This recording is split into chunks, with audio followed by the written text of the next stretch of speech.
오늘 땅 분배가 맞춰지는 여호수아 19장에 우리가 서 있는데요. 18장에서 베냐민, 그러니까 남은 지파들 가운데서 베냐민을 시작으로 오늘 이제 나머지 지파들에게 땅이 분배가 되고 있습니다. 우선 19장에서는 시므온이 베냐민에 이어서 첫 번째로 나오는데 순서상으로는 이제 두 번째가 되는 거죠. 둘째로라고 하면서 시작되어지는 시므온의 땅에 관한 기록이 1절부터 9절까지의 기록이 되어져 있습니다. 그리고 스불론이 세 번째인데요. 10절로부터 16절까지, 그리고 이사갈이 17절로부터 23절까지, 그리고 아셀이 24절로부터 31절까지, 그리고 납달리가 32절로부터 39절까지, 그리고 마지막으로 단이 40절로부터 48절까지 기록이 되어져 있고, 마지막 이제 49절로부터 50절까지는 여호수아에게 주어진 기업에 관한 기록과, 그리고 마지막 51절은 이 모든 것을 좀 결론짓는 문장으로 기록이 되어져 있습니다. 각각의 지파들이 어떠한 땅을 받았는가라고 하는 것을 살펴보는 것도 굉장히 의미가 있겠지만, 계속 반복해서 이야기하지만 사실 우리가 그 지역에 살고 있는 것이 아니기 때문에 각각의 지역이 성경적으로 어떤 의미가 있는가라고 하는 것을 해석하는 것은 지금 우리가 여호수아를 묵상하는 흐름 가운데서는 좀 우리의 흐름을 방해한다는 생각이 들어서 각자가 좀 필요에 의해서 살펴보시면 좋을 것 같고요. 일테면 이제 시므온 보시면 구절 같은 기록들이죠. 추가적으로 기록되어져 있는 내용들에 있어서는 좀 우리가 좀 표시를 해둘 필요는 있는 것 같습니다.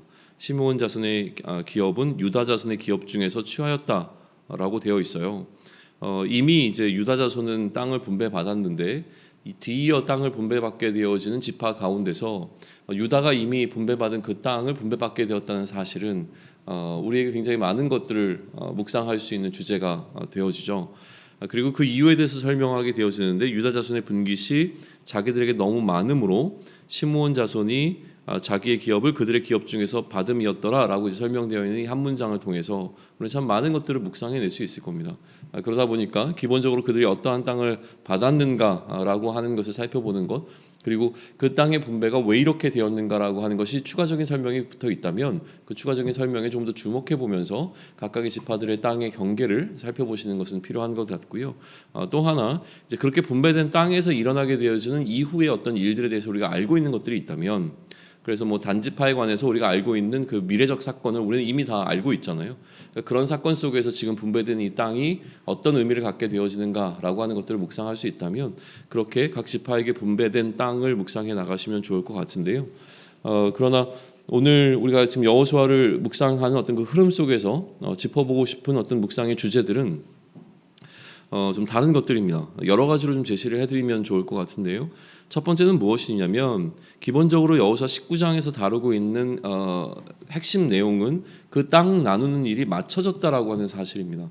그러니까 하나의 어떤 사명이 맞춰지고 있는 시점, 그 국면에서 우리는 어떤 것을 바라보아야 하는가라고 하는 그 포인트가 있는 거죠.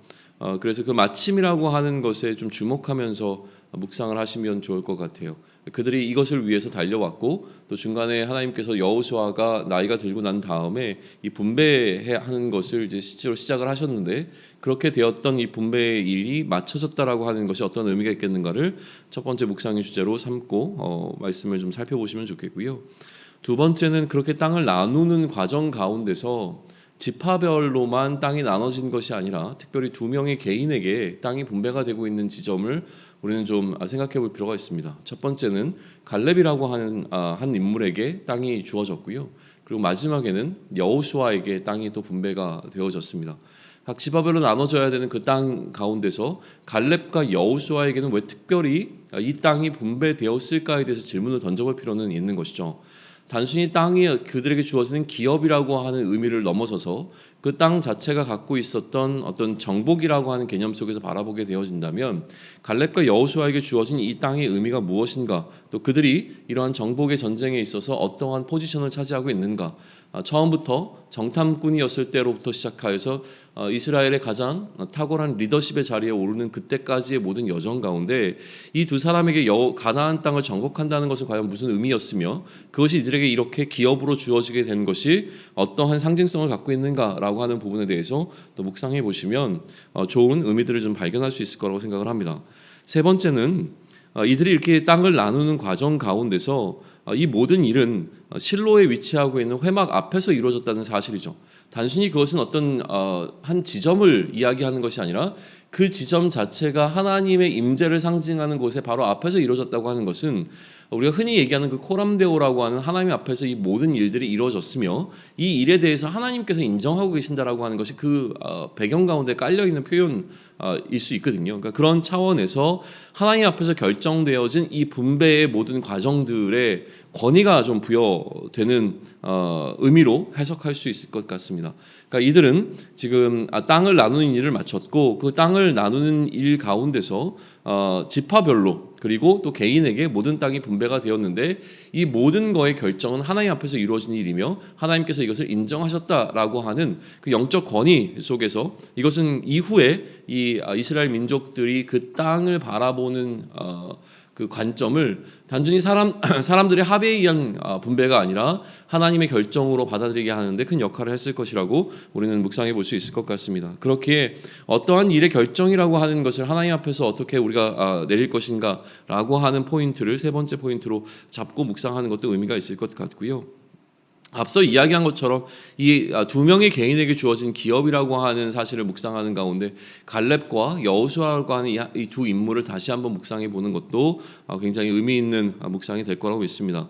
갈렙이 이 땅을 분배하는 과정 가운데 특별히 이 실로라고 하는 곳에서 이들이 뭐라 그러죠? 그러니까 함께 모여서 어떤 전체 회의를 하고 난 이후에 그리고 나서 갈렙이 가장 먼저 이 땅 분배를 하기 위하여 앞서 나왔고 이 지파별로 땅이 분배되고 난 마지막에 여호수아는 땅을 분배받게 되어진다라고 하는 이 차이, 그러니까 시작과 끝 지점을 갈렙과 여호수아가 이렇게 괄호처럼 둘러싸고 있는 이 구조가 되어지는 이 상황이 나름대로 의미가 있을 거라고 하는 생각을 갖게 한다라고 하는 것이죠.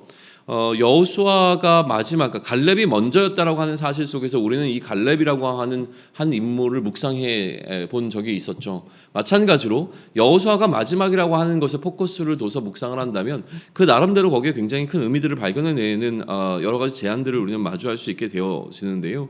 예를 들면 뭐 이런 거죠. 여호수아가 마지막, 그러니까 가장 탁월하고 가장 중요했던 리더가 먼저 자신의 땅을 요구한 것이 아니라 모든 지파가 이 사명을 다 마치고 난 이후에 그 다음에 자신의 땅을 요구하게 되어지는 혹은 자신의 땅을 받게 되어지는 이 상황 가운데 나름대로 그것이 여호수아의 리더십이라고 이제 해석하게 되면 그 안에서 어떤 의미들을 발견할 수 있게 될 겁니다. 순서상에서 우리가 발견하게 되어지는 어떤 의미들이겠죠. 또 여기서 이런 제안도 있죠. 여호수아가 요구한 지역을 묵상하다가 그가 어디를 요구했냐면 산지를 요구했거든요. 이 산지라고 하는 것은 기본적으로는 뭐 살기에 혹은 이제 농경 생활을 하기에는 이제 편리한 곳은 분명히 아니라고 하는 어떤 전제 속에서 이 묵상을 해나가는 방식입니다. 그러니까 기본적으로는 전쟁을 통해서 여호수아는 지금 땅을 취하는 것이 아니라 이 개간 혹은 이제 개척이라고 하는 방식을 통해서 그의 기업을, 그의 성읍을 세워 나가야 하는데 이미 여호수아는 나이가 들어서 더 이상 전쟁에 참여할 수 없었기 때문이라고 해석이 가능하고요. 또 하나 이것을 더 유의미 있게 만약에 해석을 한다면 요셉의 자손들이 더 추가적인 땅을 요구했을 때 여호수아가 그들에게 주었던 솔루션은 너희가 산림을 개발하라라고 하는 거였거든요. 그렇기에 그러한 방식으로 여호수아가 먼저 성읍을 세우는 것을 뭐 솔선수범이라고 얘기해야 될까요? 그러니까 하나의 모델이 되는 방식으로 그가 그 산지를 요구했고 그 산지에서 성읍을 세우는 것을 이스라엘 가운데 보여줬다라고 해석하는 것도 또한 어떤 제한되는 방식이기도 합니다. 다섯 번째로 묵상의 어떤 주제를 좀 살펴본다면 마쳤다라고 하는 부분을 다시 한번 우리가 묵상하는 건데, 마침은 단순히 어떤 것이 끝나는 것을 의미하는 것이 아니라 기본적으로 계속되어지는 여정이기에 이 중간에 하나가 맞춰진다라고 하는 것은 새로운 시작을 의미하는 걸 겁니다. 지금은 이 맞췄다라고 하는 사실, 분배하는 것이 너무나 중요하기에 다른 것은 보이지 않습니다. 어떻게 땅이 분배될 것인가가 너무 중요하기에 다른 이슈들은 사실은 앞에 드러나지 않죠. 그러니까 지금 이 땅을 분배하는 것이 맞췄다는 것 자체만으로도 우리에게는 굉장히 큰, 또 이스라엘에게는 굉장히 큰 하나의 사건이 마무리되고 있는 지점일 겁니다. 그러나 땅을 나눈다라고 하는 것, 또 그 땅을 정복한다고 하는 것이 너무나 중요했지만 그것이 맞춰지고 난 이후에는 더 중요한 이슈들이 그들에게 이제 주어질 것이라고 하는 것이죠. 땅을 정복하는 것보다 훨씬 더 중요한 것은 무엇이냐면 이제 그 땅 가운데서 어떠한 삶을 살 것인가라고 하는 것이 훨씬 더 중요한 것이잖아요. 그러니까 그런 차원에서 묵상한다면 사명으로 사는 우리들은 지금 우리 앞에 놓여 있는 사명만 보고 달라고 하는 여정을 걸어갈 수밖에 없습니다. 그러나 이 사명을 마쳤을 때 그 사명은 끝남이 아니라 새로운 어떤 또 다른 사명의 시작이라고 하는 것을 기억하며 이것이 맞춰졌을 때 우리에게 펼쳐지게 될 또 다른 어떤 사명에 대해서 기대함을 갖게 되어지는 어떤 그 포인트에 서 있다라고 하는 것을 묵상하는 것도 의미가 있을 겁니다. 그리고 이제 여섯 번째 제안되어지는 묵상은 무엇이냐면 19장 이후에 펼쳐지게 되는 어떤 이스라엘의 역사에 대해서 이미 알고 있는 사람들이라면, 그 선 지식이 있는 사람들이라면 사실은 여호수아 19장을 묵상할 때에 이 맞춰졌다라고 하는 것이 맞춰지지 않았다라고 하는 사실을 이미 알고 있죠. 이후에 등장하게 되는 도피성의 이슈라든가 레위지파의 기업의 문제라든가 부수적이라고 표현하기는 좀 그렇지만 지금 기본적으로 지파들에게 분배된 땅 외에 또다시 또 정리가 되어야 되는 어떤 일들이 남아 있거든요. 그러니까 나머지 일들에 대한 것을 알고 있다면 그러면 맞춰지지 않은 사역에 대한 것들이 있다. 그래서 예외적인 상황과 추가적인 상황들을 어떻게 다룰 것인가에 대한 것을 우리가 살펴봐야 한다는 것을 이제 기억하는 것도 나름대로 오늘 본문을 묵상하는데 영향을 미치게 될 것이라고 하는 사실입니다. 그래서 맞춰졌다라고 하는 이 하나의 팩트죠. 하나의 어떤 지점, 어떤 것이 시작되었다가 맞춰지게 되어진 어떤 시점이라고 하는 것은 우리는 국면이라고 이야기할 수 있는데, 하나의 국면이 맞춰지고 새로운 국면이 시작되는 어떤 그 지점에 서 있을 때에 이 하나의 객관적 국면이 담아내고 있는 이러한 여러 가지 묵상의 주제들을 살피면서 사명자로 살아가는 우리들에게는 계속적으로 프로젝트가 주어질 수밖에 없습니다.